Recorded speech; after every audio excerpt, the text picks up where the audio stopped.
known as operation, audit, or efficiency audit. So those are the method and procedure of carrying out internal audit work. So let's move to the word relationship between internal and external auditor. So in relationship, we look at the similarity of both internal and external auditor. In similarity, let's look at the first one. In similarity, both have common interest.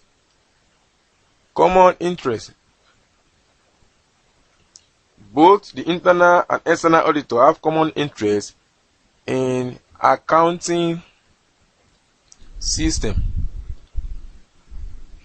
That is, they ensure that the accounting system is adequate. Number two of it, both are expected to have a degree of independence.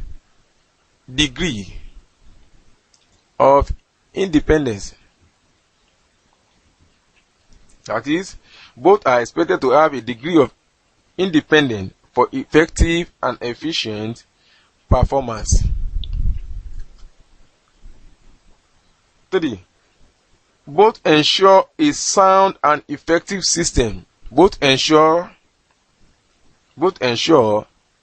a sound and effective system of internal control. Number 4, they use similar audit technique. They use similar audit techniques. Number 5, they use or they safeguard the company asset. Safeguarding of the company assets. Number 6, they use or they monitor the operational effectiveness of internal control system. Monitoring the operational effectiveness of the internal control system. So those are the similarity of internal auditor and external auditor. Let's look at the difference between internal auditor and the external auditor. Differences now. You have internal auditor, you have external auditor.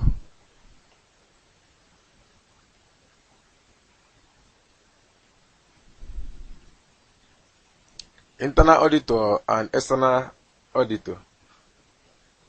The difference in terms of scope, the internal auditor is restricted by management,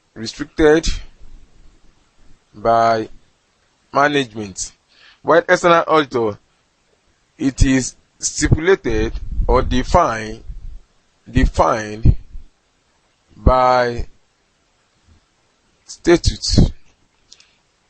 The scope of the internal auditor is restricted by management, while the for external auditor is defined by statute. The second one, in terms of what method of approach. In internal auditor, a review of system of internal control toward ensuring compliance. I repeat, a review of the system of internal control toward ensuring compliance. while for external auditor, report on the financial statement review and audited. Report on the financial statement reviewed and audited. Type of method of approach, I said the internal auditor deal with what? A review of the system of internal control toward ensuring compliance, while the external auditor, they report on the financial statement review and audited. The third one, in terms of responsibility, the internal auditor is responsible to the management, while the external auditor is responsible to the shareholders. So those are the three main differences between internal auditor and external auditor. But we should know that the chief internal auditor should report to whosoever exercise overall financial control in the enterprise. This should be the chief executive.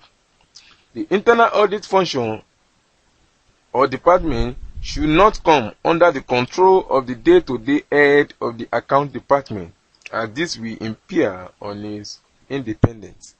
So that is that for differences that occur between internal auditor and external auditor.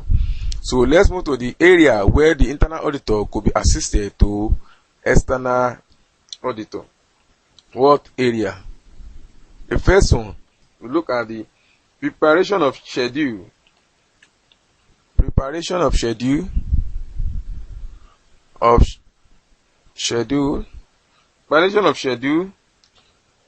Summaries,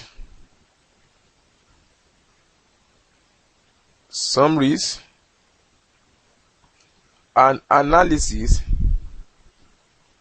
required by the external auditor. The second one is the attendance and observation. Attendance and observation at stock counts and cash count. We may also look at the third one. By visiting the branch in case of large organization. Visit the branch in case of large organization. The fourth one is by circularization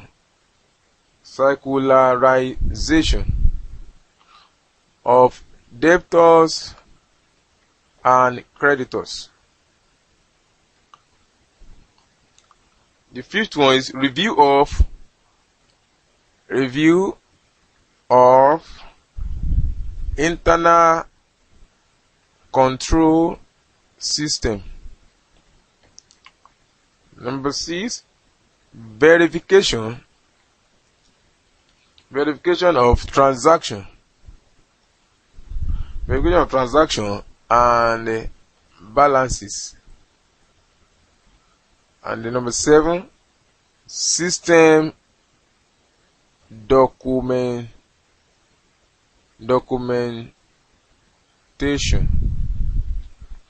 So those are the area where the internal auditor will be of assistance to external auditors. So area of work overlaps. Now, areas of work overlaps. We look at since both internal and external auditor could sometimes be qualified with the relevant professional training, they could have the following areas of work overlaps. The first one is that examination of the accounting record and support document. Examination of accounting records and supporting documents. The second one is by examination of the system of internal control. The third one is that verification of assets and liabilities. The fourth one is observation, inquiry, and making of statistical and accounting ratio measurement.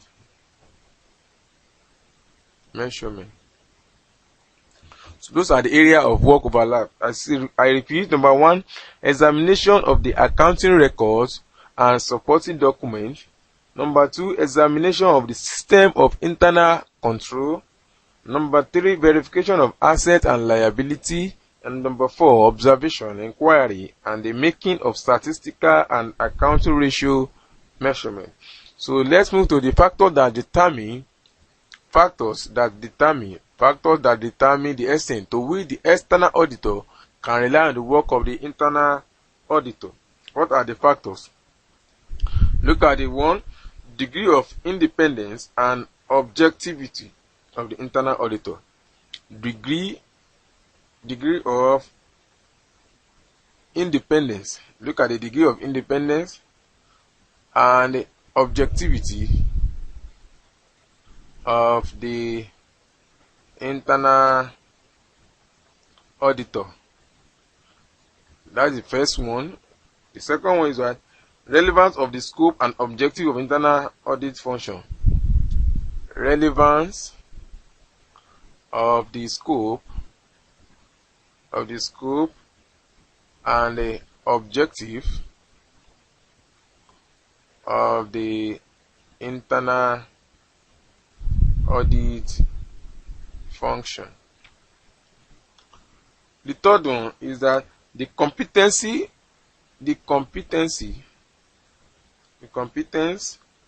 and the experience of the internal auditor. This bears on the quality of work. We can look at number 4, the extent to which the internal auditor exercise due professional care in the conduct of their work. The extent of exercising due professional care in the conduct of their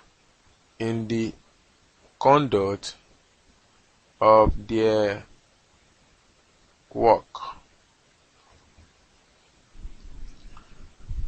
So the next one, which is number 5, the qualification of internal auditor.